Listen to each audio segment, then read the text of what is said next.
Speed அப்படின்னு நான் சொல்கிறேன். நான் இவ்வளோ ஸ்பீடில் போயிட்டுருக்கேன் அப்படின்னு நான் ரெப்ரசன்ட் பண்ணுறேன் இல்லையா, ஸ்பீடுன்னு சொல்கிறேன்.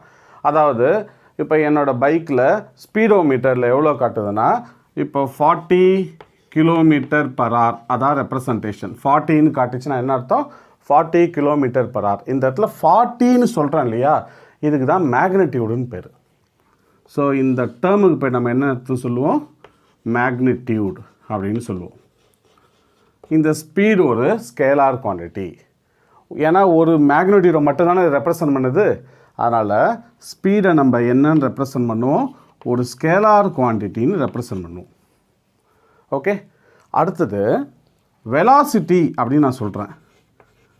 வெலாசிட்டி அப்படின்னா என்ன அர்த்தம், இதே நான் 40 km/h ஸ்பீடில் ஈஸ்ட் டைரெக்ஷன் போயிட்டுருக்கேன், இல்லைனா வெஸ்ட் டைரெக்ஷன்